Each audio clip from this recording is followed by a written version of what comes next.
on what? Is my friend that wants to say it depends. It depends. You're right.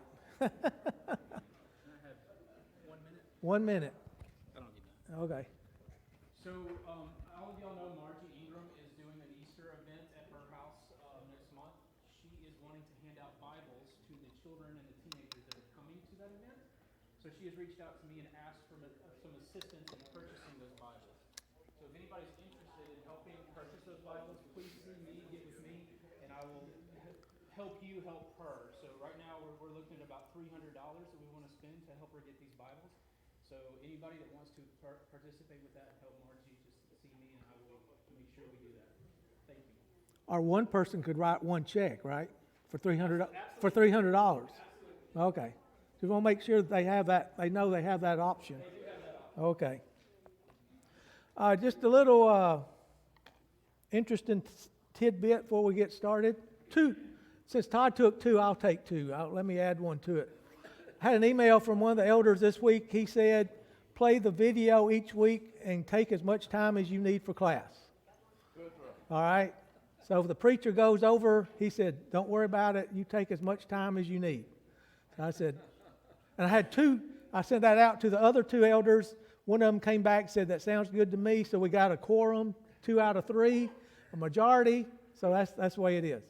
Second thing is, does anybody know where Jimmy Johnson's parents are here? So I'm not going to ask them. But do anybody else know where Jimmy and Anna are today, this week? They've been in Israel, or probably still in Israel. I have a friend in Montgomery. We worship together at Vaughn Park. We're friends on Facebook. She's been sending out pictures of Israel this week. I said, why are you in Israel? Well, we're taking a tour. I said, do you have any Johnsons from Florida in your tour? Dee Dee, her nickname is, she goes by Dee Dee. That's not her real name. Chris and Dee Dee Nolan, y'all remember them? So Dee Dee writes back and says, I'm sitting on the bus beside them. They say hello. I'm serious. Later on, Dee Dee sends some videos, and there's Jimmy and Anna in the videos. So, small world. So, anyway. We have confirmed they are in Israel. Yeah. So, huh? Not during that day, anyway. So, I believe they come home Tuesday or Wednesday sometime, so I'm sure they're having a great time. Just a small world. You know, I haven't seen Dee Dee in 20 years. I get a thing from her, and she's sitting next to Jimmy and Anna. So, anyway. There's a sign-up sheet going around for the breakfast next week. We didn't have a lot of people sign up yet, so Easter. 2 weeks. 2 weeks.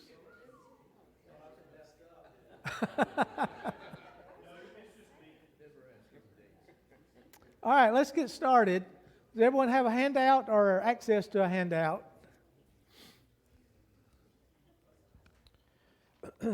When you go second after the sermon, then I kind of have to just go with the flow. So many years have passed since the death of Joseph. New kings were crowned in Egypt who had no appreciation for how Joseph had saved their country during the great famine. The birth of Moses marks the beginning of God's plan to free his people from Egyptian slavery. All through the story, we will meet people who did not believe they had what it took to serve God, but over and over again, God continued to use surprising people to accomplish his upper story plan down to this lower story world of ours, and he still does it today.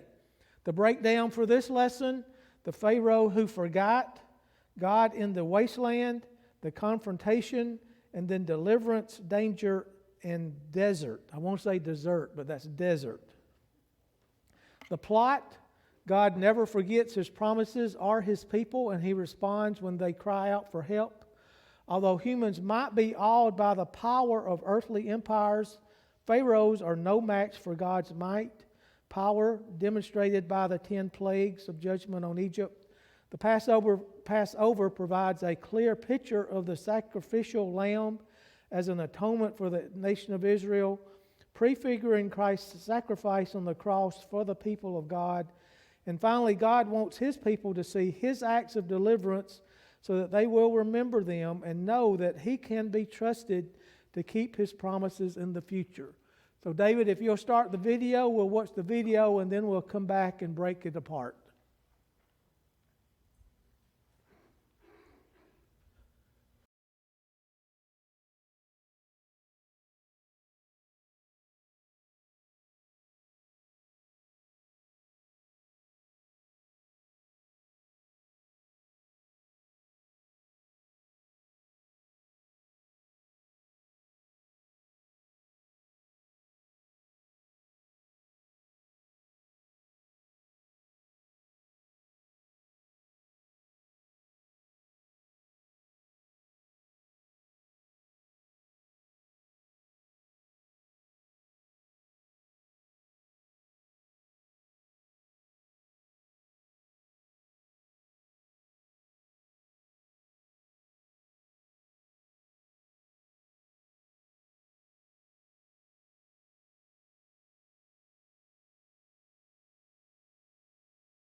Yeah, anybody have a question about the video? Something that was presented on it? Okay, so let's understand the story. Let's break it down a little bit. You'll see a bunch of bullet points. I'm just going to read those bullet points because I've given you references for those. But the questions we'll stop and talk about. But if there's something in a bullet point you want to discuss, just blurt it out, raise your hand, whatever, and we'll stop. We have all day, remember. I've got approval, go all day. So Pharaoh gives the order to throw every newborn Hebrew boy into the Nile River, but not the ladies, just like Todd mentioned. What is this edict similar to? Do we know this edict before? Have we heard? We haven't heard it before in the Bible, but do we? If you know the Bible, do you hear this edict again? Yeah, it's very similar to what Herod did in killing the boys 2 years old or under in the Bethlehem. That's in Matthew 2. We'll actually cover that in page 314 when we get over to the New Testament. Moses' mother, Jochebed, hid him for 3 months, but was eventually forced to set him adrift in a papyrus basket. The infant was rescued when Pharaoh's daughter found and adopted him into the elite Egyptian royalty. So what was Pharaoh's daughter, or why did Pharaoh's daughter agree to keep Moses? Page 44 in the book, it comes from Exodus 2:6.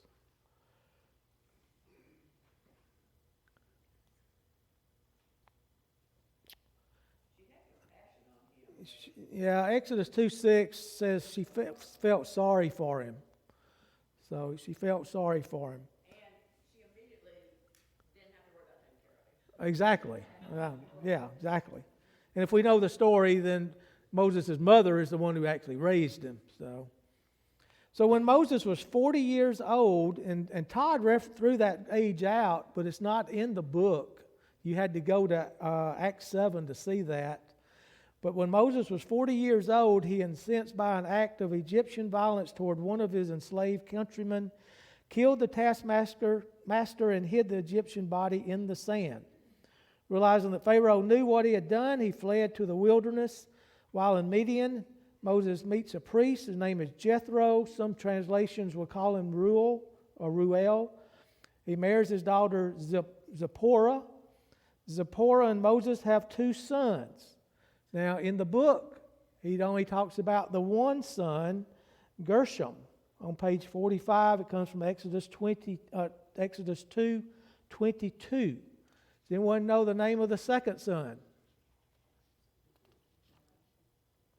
If you go to Exodus 18:4, we see that he had a second son named Eliezer. So that's, Exodus 18:4. So he had 2 sons. He was content to live with Jethro, and he became a shepherd. One day, let me back up. The king of Egypt dies. The Israelites are in slavery. They cry out for God. God hears their groaning, and he remembered his covenant with Abraham. God looked on the Israelites and was concerned about them. One day, while tending the flock of Jethro, an angel of the Lord appeared to Moses in flames of fire from within a bush, and the bush does not burn up. If you've been going to church for any length of time, you've heard this story. It's also in the movie The Three Amigos. There's a similar story. You've seen it, Sam? My son's favorite movie was The Three Amigos. Yes, sir. Since Moses was gone for so long from Egypt, does that mean that there were no children of the Israelites when he came back? Possible. No male children. Yeah, possible. Well, Yeah. I'd never thought of that. That the midwives did not obey Yes. the edict from Pharaoh. He had to tell his other people because the midwives weren't doing it. Yeah. I mean, the population of children probably was drastically cut. But like Deborah said, not completely. But I'd never thought of that. Good question, John. Anything else? Yeah, I always found it interesting that it says he remembered his covenant to Abraham. Yeah. Because I don't think of God forgetting anything. I picture in my head God sitting up there and says, oh yeah. I don't think it was quite like that. Yeah.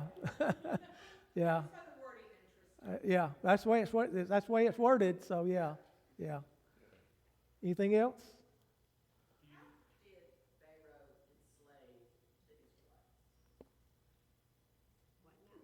How did Pharaoh enslave the Israelites? He just took their land and I mean there's different ways you can do that. He could have done that. I mean, that's how Pharaoh ended up with control of the entire land of Egypt. Right.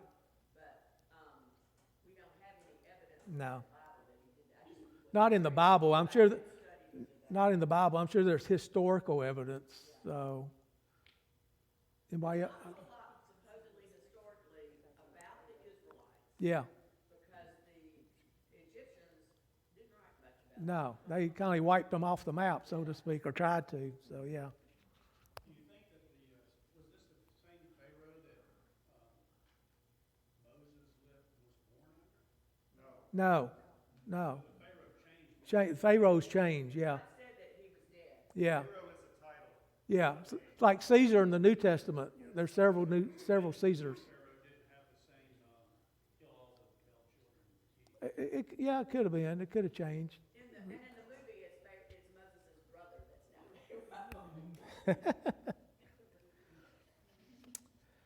Pharaoh. So blah, blah, flame didn't burn up. Okay, so God sees the Israelites' oppression, hears their cries of distress, and is aware of their suffering.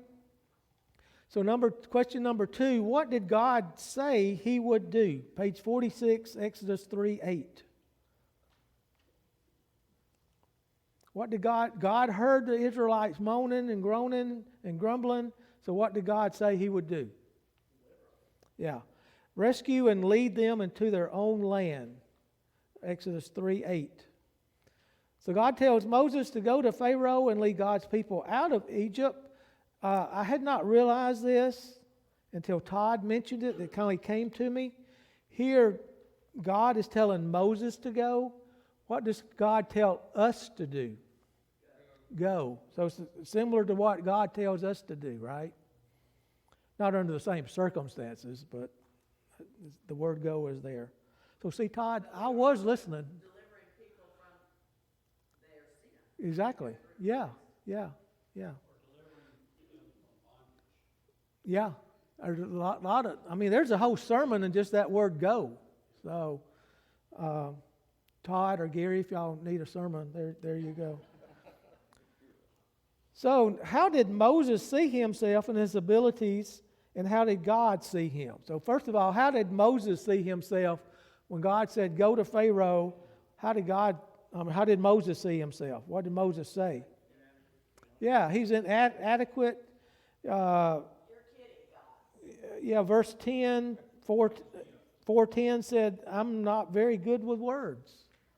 I don't know if that means he had a speech impediment or he just, He also didn't think that the Israelites would listen to him. Yeah. Raised as a son of Yeah. So there's different reasons why Moses felt like he was inadequate. But what did God tell him? Go and I will be with you as you speak. So God is telling him, don't worry, I'm with you. But then what does God do? That's kind of his a backup plan. What does God do? Yeah, he suggests, he tells Aaron to go see his brother, so they go together. Well, then I think the point is that we don't really have any excuses to God.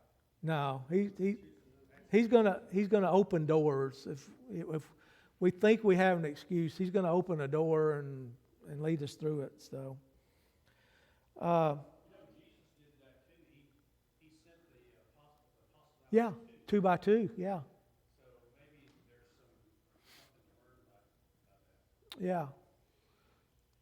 I mean, we have religious traditions today. They do their missionary work 2 by 2. So, yes, ma'am. Is Aaron Moses' biological brother? As far as we know, Would he be older? 3 years older. Oh, Aaron is 3 years Aaron's older? 3 years older than Moses. Because I was gonna so the question is, how come Aaron wasn't thrown into the river? no, because he's older. Yeah. So, The edict wasn't The until edict was after between, that. okay, okay. That's why I was. So Aaron was grandfathered in. So he was grandfathered in. He wasn't thrown into the river. He was older than the Yeah. newborn. The edict came out between time Aaron was born and between when Moses was born. Jared?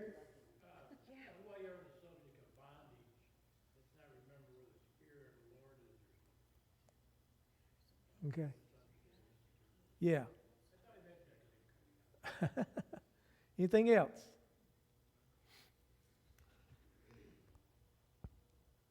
It's interesting that Moses still contradicts God with his abilities even after the signs that God gives him He still tries to get out of it, doesn't he? twice. Yeah. So, did things go well when Aaron and Moses went to Pharaoh the first time? Moses said, okay. Pharaoh said, okay, whatever you say, I'm going to do. No, things did not go well. Huh? They didn't get killed, but it just didn't go well.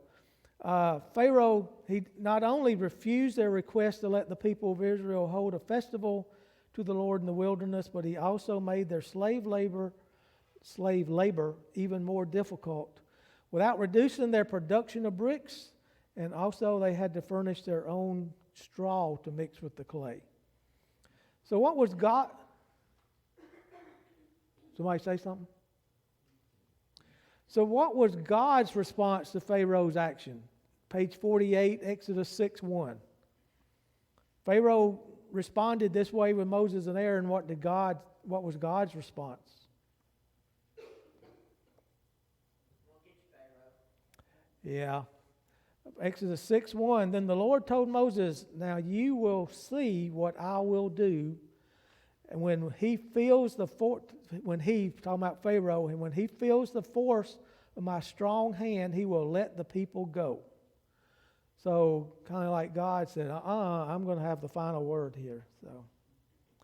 So with the help of God, Moses and Aaron was able to perform some miracles in front of Pharaoh, but Pharaoh's magicians were able to duplicate some of them, not all of them, but some of them, using some magic, sleight of hand, misdirection, all that sort of stuff. In verse 12, in Exodus 7, verse 12, what happens to Aaron's staff and the magician's staffs? Yeah, they both were able to turn them into snakes, but Aaron's snakes ate the other snakes. So, just gotten rid of him, huh? So, but it's interesting that the magicians were able to duplicate some of those things. So, yeah. And if you know anything about magic, it's not necessarily what you see, what happens. So then Moses called down 10 devastating plagues. We read about them basically in chapter 7 through 12. If you want to narrow it down, it's 7:14 through 12:30. Most of them that you know, I've heard about. And Todd touched on this next question, question 6. What do you think was the purpose behind the plagues? Anybody remember what Todd said? Okay. So the Israelites would know the power of God. And what was the other reason? Right. Show the Egyptians that their gods were nothing compared to God. Only the Egyptians and the Israelites, but all through the land of Canaan, we come up to them later and they said, we have heard. Yeah. The Lord has Yeah, the word got around. word got around. So if you look on your handout, the last page, page 6, there's a list of the gods, the Egyptian gods, and the plagues, and how each plague basically debunked the Egyptian gods. I don't know how accurate this is. I've seen this list 2 or 3 times, 2 or 3 different places, so I'm assuming it's pretty accurate. But it's not first from me. I stole it from someone else. So, but anyway, just for your information there. So God sent plagues into the land of Egypt to show the people that they should worship the Creator and not the creation. There are mentions of other plagues in the Bible. I've given you references for those. You can read those stories at your leisure. Number 7, Did any of the plagues affect the Israelites? Now, Todd touched on this, so be careful what you say. Yeah, you know, I insisted with Gary that Gary was telling me they did, so I went with what he said. Did any of the... Mentioned in the Bible on every plague that it did not affect the land of Goshen or the Israelites. It is mentioned several times that it did not happen, I mean specifically. And it was reported back to Pharaoh that it didn't happen to them. This is correct.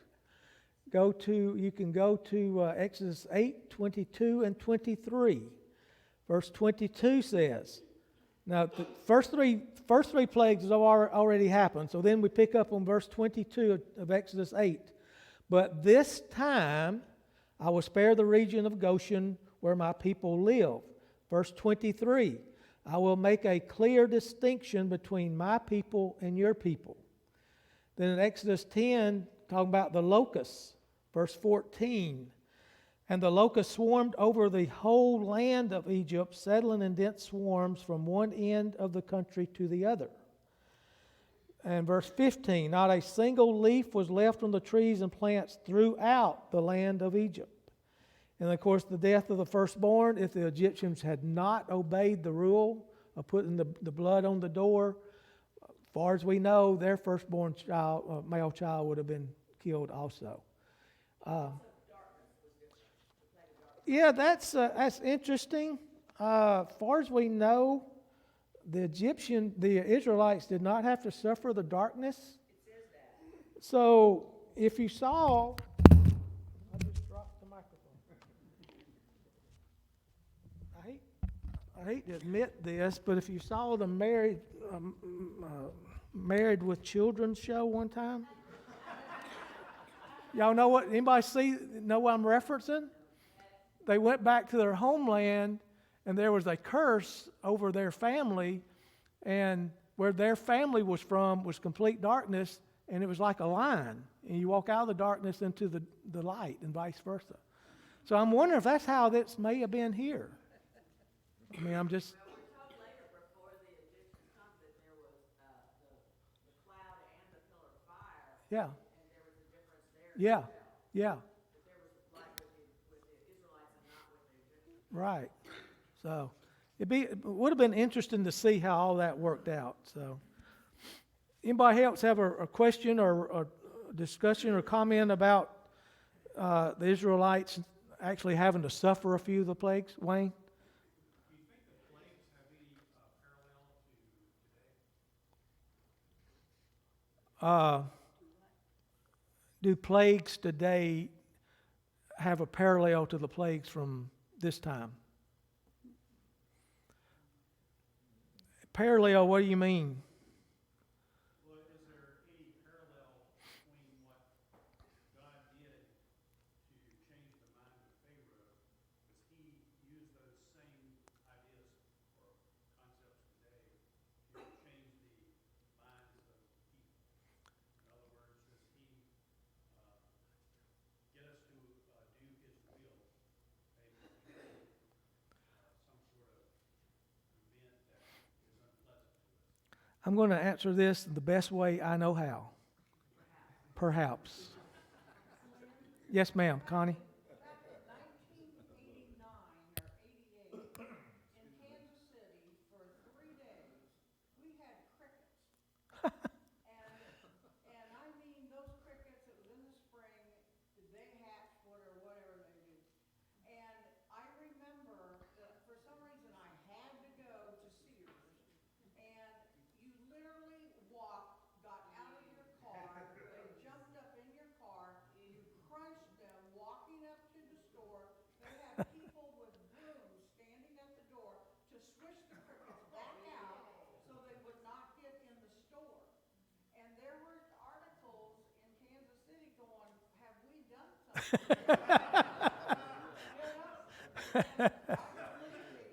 You just had seen, and that was just crickets for 3 days, and that was enough that every time, this gives me the weebie-jeebies. Because I remember that. What caused it? Do they know? Pardon me? What caused it? Weather phenomenon Oh, of some sort.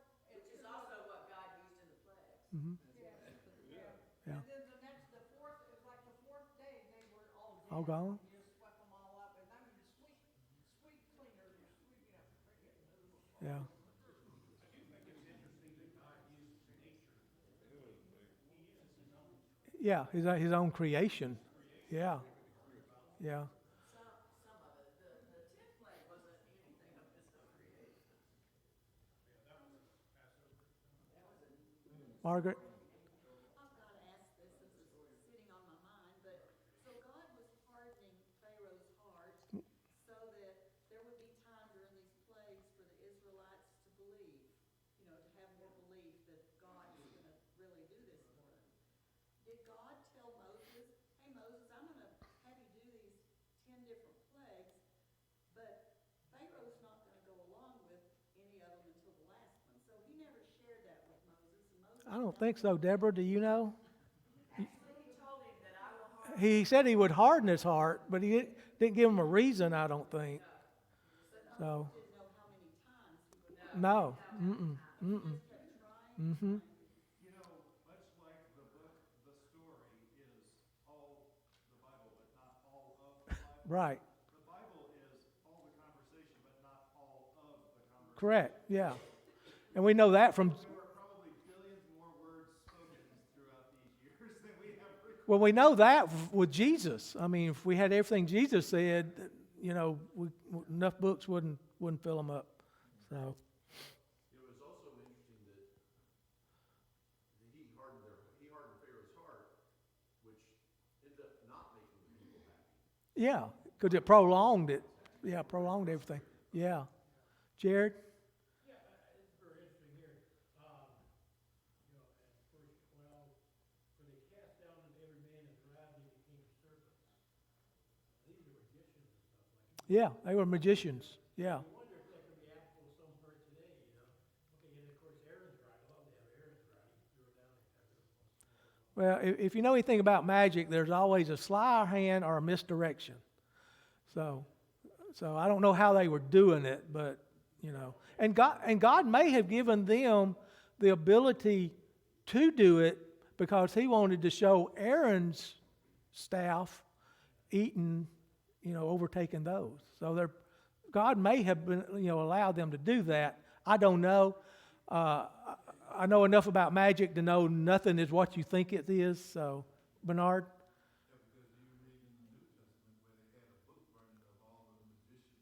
Yeah. Yeah. I still believe that there are things out there that they could do, because if you believe in Satan, he will give you ability. Oh yeah. Yeah. Yeah. Well, let's move on. I'm getting hungry. I think after Jesus died and did what he did, that we don't need anything else. No.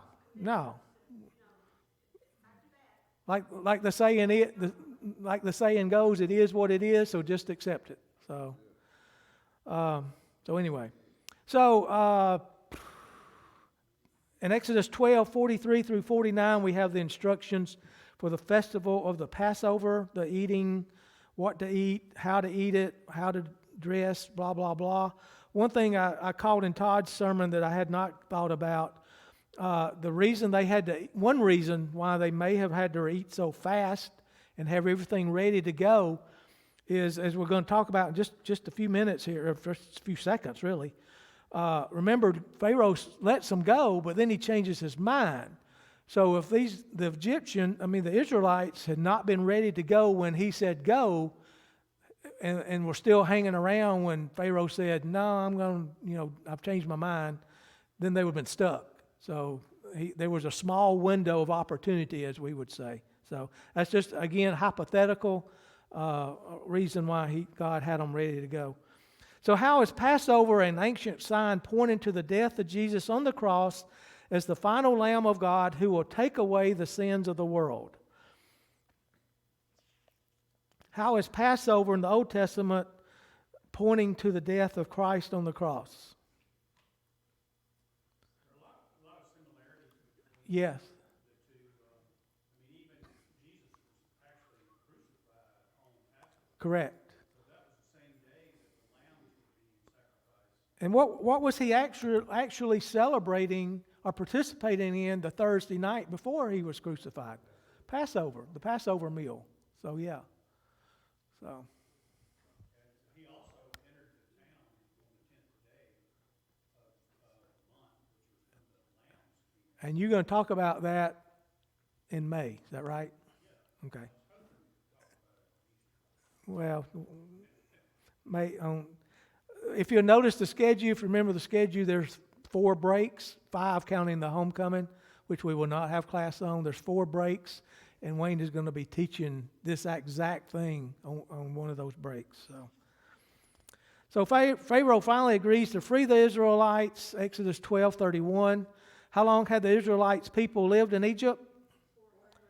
430 years. And is that an estimate, like is 329 in 6 months, or 430 years and 8 months? I mean, what's the deal here? All right, go to Exodus 12:41. It says it's to the very day. So that's another little trivia thing. So according to God, why did Pharaoh let the people go? Why did Pharaoh let the Hebrews go, the Israelites go? It was God's plan, yeah. Exodus 6:1, and this also goes back to question number 5 that we talked about earlier. It's the same statement, same verse, because of God's mighty hand. The verse says, when he feels the force of my strong hand, he will let the people go. So we talked about at number 5 about that. But he changed his mind again and pursued them to the Red Sea. Why did Pharaoh change his mind and pursue the Israelites?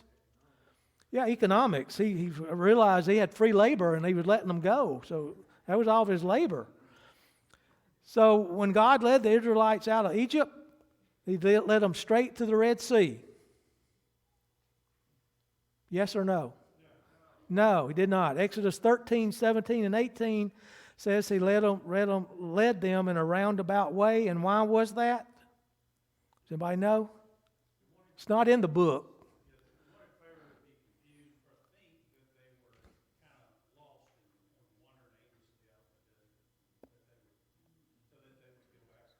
Nope, that's not correct. Exodus 13, verse 18. So God led them in a roundabout way through the wilderness toward the Red Sea. Thus the Israelites left Egypt like an army ready for battle. Let me back up, actually. Verse 17. When Pharaoh finally let the people go, God did not lead them along the main road that runs through Philistine territory, even though that was the shortest route to the promised land. God said if the people are faced with a battle, they might change their minds and return to Egypt. So in other words, they would just cop out on him and want to go back to Egypt. So by day the Lord went ahead of them in a pillar of cloud and guided them at night with a pillar of fire. The Israelites escaped by crossing the sea on dry land, while Pharaoh and his army followed them and then, of course, later drowned. They ended up in an area called Marah, M-A-R-A-H. And why was it given that name? Page 55. All right, think of the book of Ruth. What does the word Marah in the book of Ruth mean? Bitterness. What happened here was the water was bitter. So the area was called Marah. Now here it's spelled with an H, and the Ruth it's spelled just M-A-R-A. So depends on translation probably. Number 12, if the people listened and kept God's commandments, what did he promise to do? Page 55. I had never seen this, and I've heard this story literally all my life. I had not seen this. If the people listened and kept God's commandments, what did he promise to do? Page 55, and it comes from Exodus 15:26. He said, if you will listen carefully to the voice of the Lord your God and do what is right, obeying his commandments and keeping all his decrees, then I will not make you suffer any of the diseases I sent on the Egyptians. I had never seen that. until this week.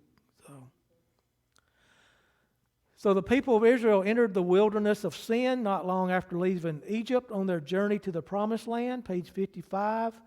The wilderness of sin is one of 6 wildernesses through which the Israelites traveled on the way to Canaan. Does anybody know anything about the wilderness of sin? Sometimes referred to as the desert of sin. It's a dry, sandy wasteland in the southeastern part of the Sinai Peninsula. The name Sin has no relation to the English word S-I-N. It is merely the name of the region.